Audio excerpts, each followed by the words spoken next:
राधे राधे दोस्तों, जय श्री कृष्णा। आज हम आपको सुनाने जा रहे हैं श्री बृहस्पतिवार की व्रत कथा।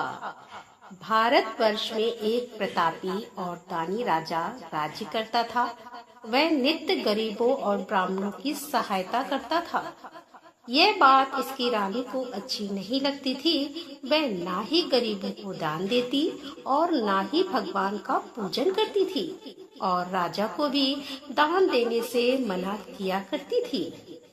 एक दिन राजा शिकार खेलने वन को गए हुए थे, तो रानी महल में अकेली थी। उसी समय बृहस्पति साधु के वेश में राजा के महल में भिक्षा के लिए गए और भिक्षा मांगी। रानी ने भिक्षा देने से इनकार कर दिया और कहा कि हे साधु महाराज, मैं तो दान पुण्य से तंग आ गई हूँ। मेरा पति सारा धन लुटाते रहते हैं। मेरी इच्छा है कि हमारा धन नष्ट हो जाए, फिर ना रहेगा बांस और ना बजेगी बांसुरी। साधु ने कहा कि देवी, तुम तो बड़ी विचित्र हो। धन संतान तो सभी चाहते हैं, पुत्र और लक्ष्मी तो पापी के घर में भी होने चाहिए। यदि तुम्हारे पास अधिक धन है तो भूखों को भोजन दो, प्यासों के लिए प्याऊ बनवाओ और मुसाफिरों के लिए धर्मशालाएं खुलवाओ। जो निर्धन अपनी कुंवारी कन्याओं का विवाह नहीं कर सकते, उनका विवाह करा दो। ऐसे और कई काम हैं जिनके करने से तुम्हारा यश लोक परलोक में फैलेगा। परंतु रानी पर उपदेश का कोई प्रभाव न पड़ा। वह बोली कि महाराज, आप मुझे कुछ ना समझाएं। मैं ऐसा धन नहीं चाहती जो हर जगह बांटती फिरूं।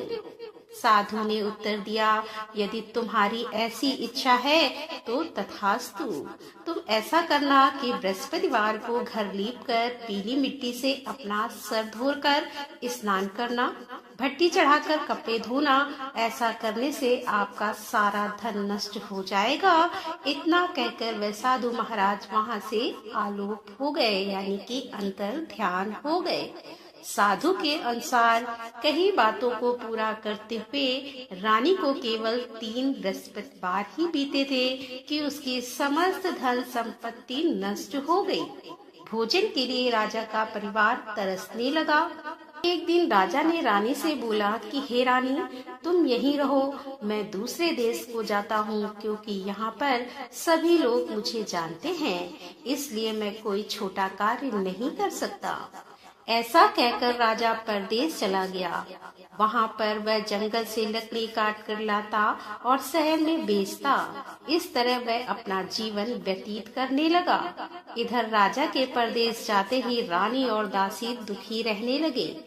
एक बार जब रानी और दासी को 7 दिन तक बिना भोजन के रहना पड़ा, तो रानी ने अपनी दासी से कहा कि हे दासी, पास ही के नगर में मेरी बहन रहती है, वह बड़ी धनवान है। तू उसके पास जा और कुछ ले आ, ताकि थोड़ी बहुत गुजर बसर हो जाए। दासी रानी की बहन के पास गई।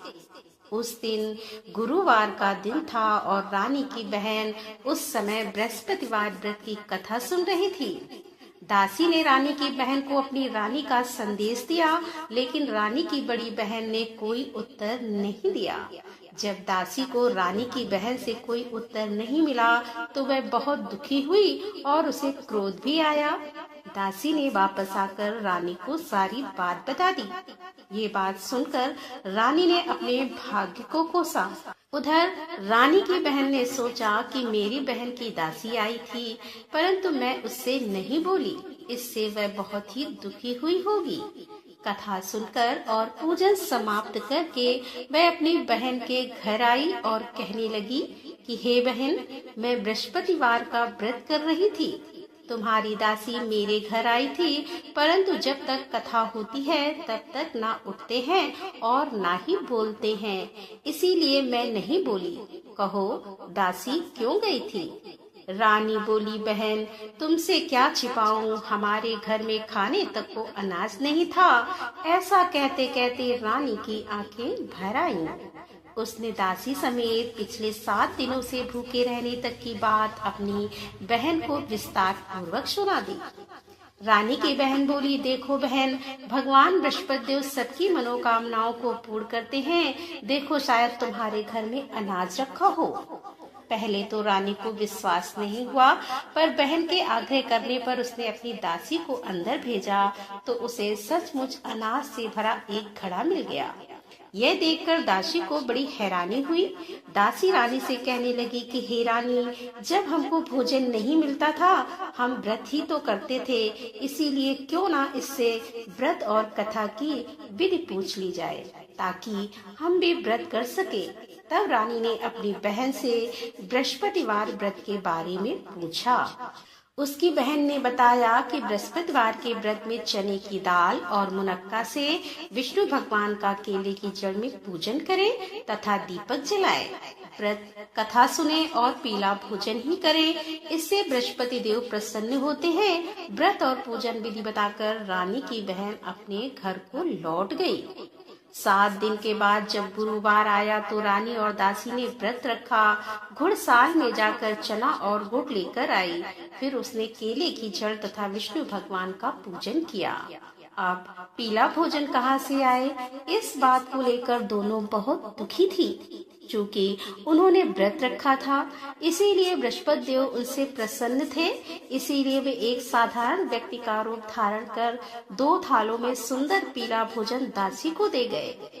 भोजन पाकर दासी प्रसन्न हुई और फिर रानी के साथ मिलकर भोजन ग्रहण किया। उसके बाद वे सभी गुरुवार को व्रत और पूजन करने लगी। बृहस्पति भगवान की कृपा से उनके पास फिर से धन संपत्ति आ गई, परंतु रानी फिर से पहले की तरह आलस्य करने लगी।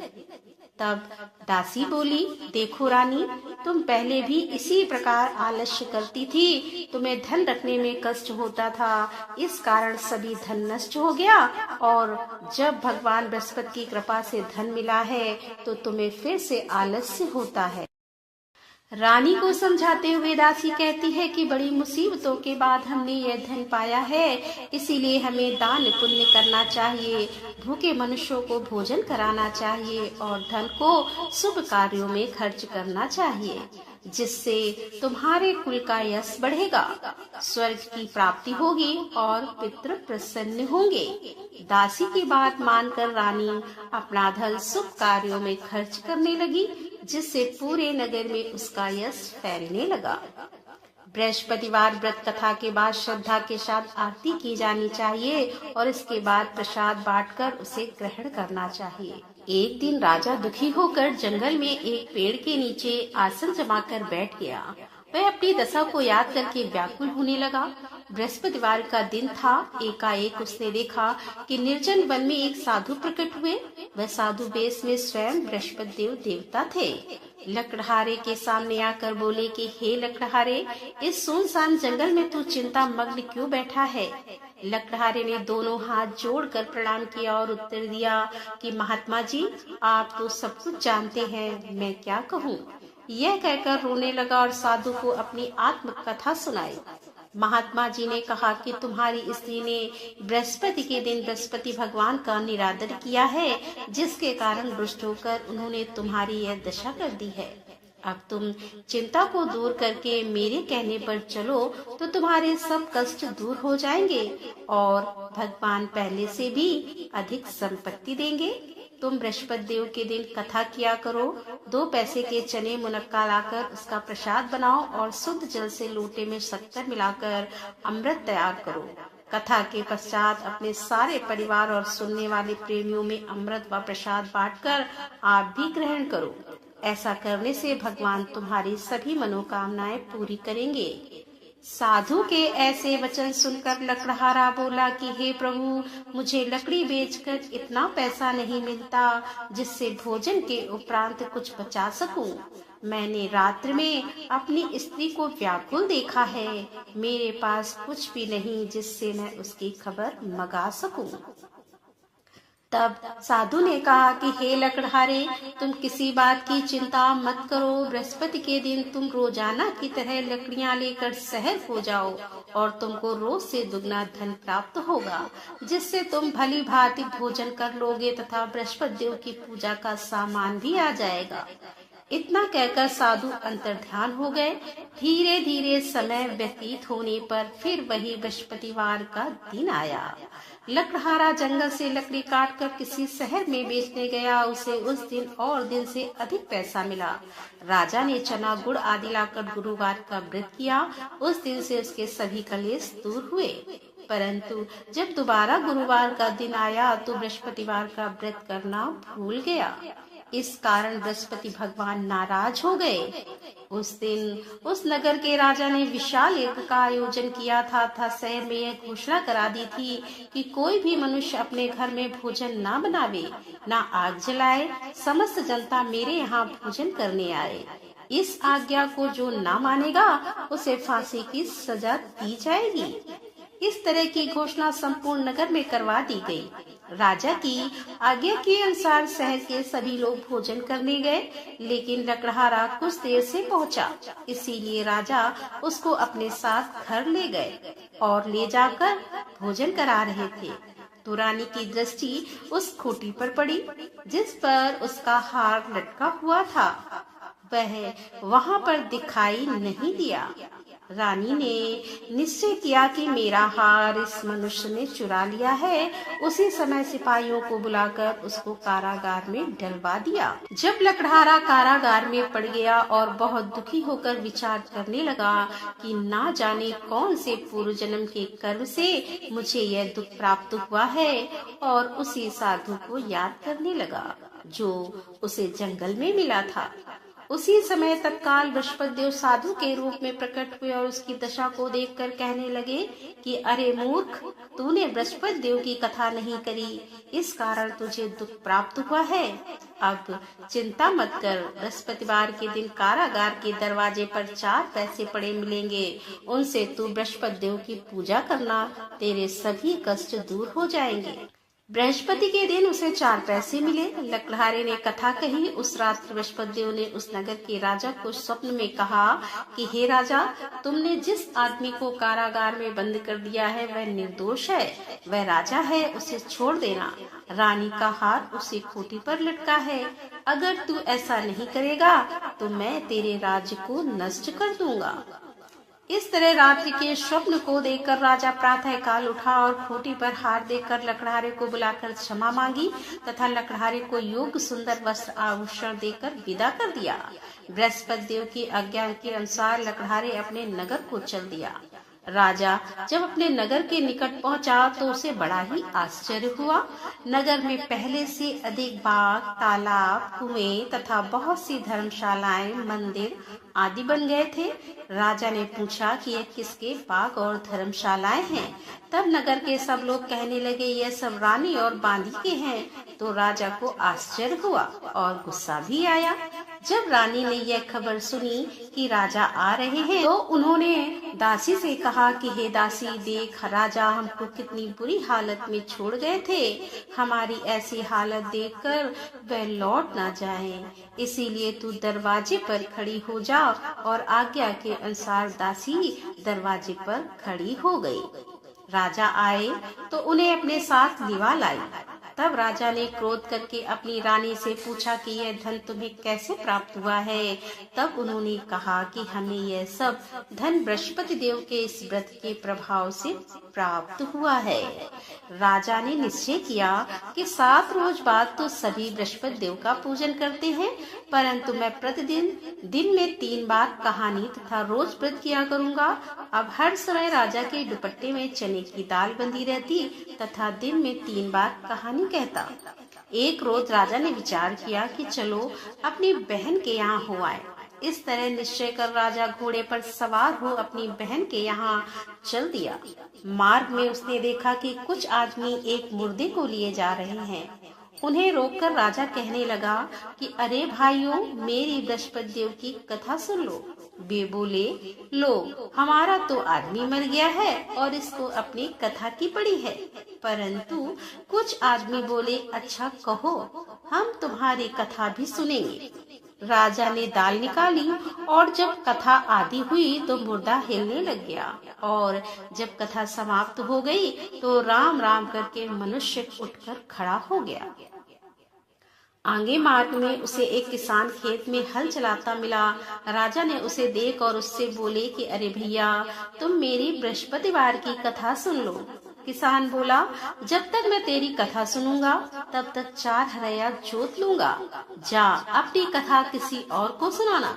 इस तरह राजा आगे चलने लगा। राजा के हटते ही बैल पछाड़ खाकर गिर गए तथा किसान के पेट में बड़ी जोर का दर्द होने लगा। उस समय उसकी माँ रोटी लेकर आई। उसने जब यह देखा तो अपने पुत्र से सब हाल पूछा और बेटे ने सभी हाल कह दिया। तो बुढ़िया दौड़ी दौड़ी उस घुड़सवार के पास गई और उससे बोली कि मैं तेरी कथा सुनूंगी, तू अपनी कथा मेरे खेत पर चलकर ही कहना। राजा ने बुढ़िया के खेत पे जाकर कथा कही, जिसके सुनते ही वह बैल उठकर खड़े हुए तथा किसान के पेट का दर्द भी बंद हो गया। राजा अपनी बहन के घर पहुंचा। बहन ने भाई की खूब मेहमानी की। दूसरे रोज प्रातः काल राजा जगा तो वह देखने लगा कि सब लोग भोजन कर रहे हैं। राजा ने अपनी बहन से कहा कि ऐसा मनुष्य है जिसने भोजन नहीं किया हो, मेरी बृहस्पतिवार की कथा सुन ले।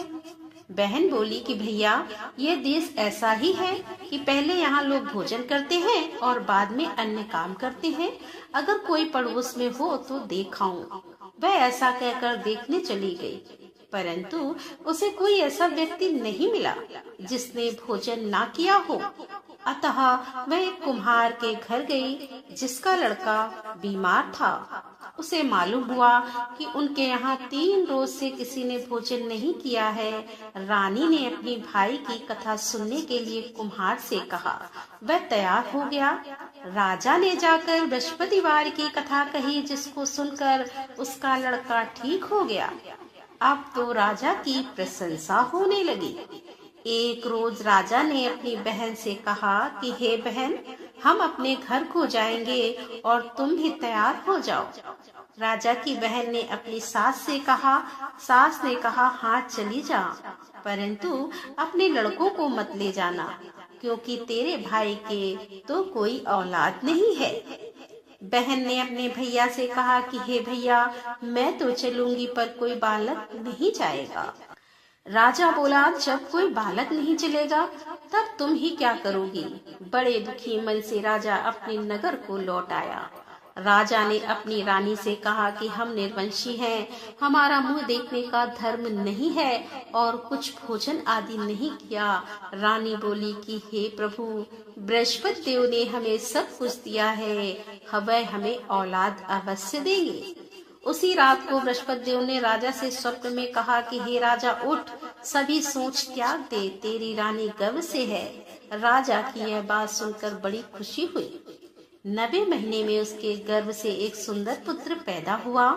तब राजा बोला कि हे रानी, स्त्री बिना भोजन के रह सकती है पर बिना कहे नहीं रह सकती। जब मेरी बहन आए तो तुम उससे कुछ मत कहना। रानी ने सुनकर हाँ कर दिया। जब राजा की बहन ने यह शुभ समाचार सुना तो वह बहुत खुश हुई तथा बधाई लेकर अपने भाई के यहाँ आई।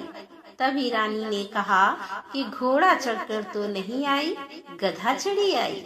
राजा की बहन बोली कि भाभी, मैं इस प्रकार ना कहती तो तुम्हें औलाद कैसे मिलती। बृहस्पति देव ऐसे ही हैं, जैसे जिसके मन में कामनाएं हैं सभी को पूर्ण करते हैं। जो सद्भावना पूर्वक बृहस्पतिवार का व्रत करता है एवं कथा पढ़ता है अथवा सुनता है, दूसरों को सुनाता है, बृहस्पति देव उसकी सभी मनोकामनाएं पूर्ण करते हैं। भगवान बृहस्पति देव की सदैव रक्षा करते हैं। संसार में जो मनुष्य शुद्ध भावना से भगवान जी का पूजन व्रत सच्चे हृदय से करते हैं तो उनकी सभी मनोकामनाएं पूर्ण करते हैं। जैसी सच्ची भावना से रानी और राजा ने उनकी कथा का गुणगान किया तो उनकी सभी इच्छाएं बृहस्पति देव जी ने पूर्ण की थी। इसीलिए पूर्ण कथा सुनने के बाद प्रसाद लेकर जाना चाहिए। हृदय से उसका मनन करते हुए जयकारा बोलना चाहिए कि बोलो बृहस्पति देव भगवान की जय, बोलो विष्णु भगवान की जय। तो दोस्तों, ये थी आज की कथा। कथा पसंद आई हो तो वीडियो को लाइक करें, शेयर करें और हमारे चैनल पर यदि आप पहली बार आ रहे हैं तो हमारे चैनल को सब्सक्राइब कर लें। तो मिलते हैं अगले वीडियो के साथ, तब तक के लिए राधे राधे। जय श्री कृष्णा। हर हर महादेव। जय भोलेनाथ की।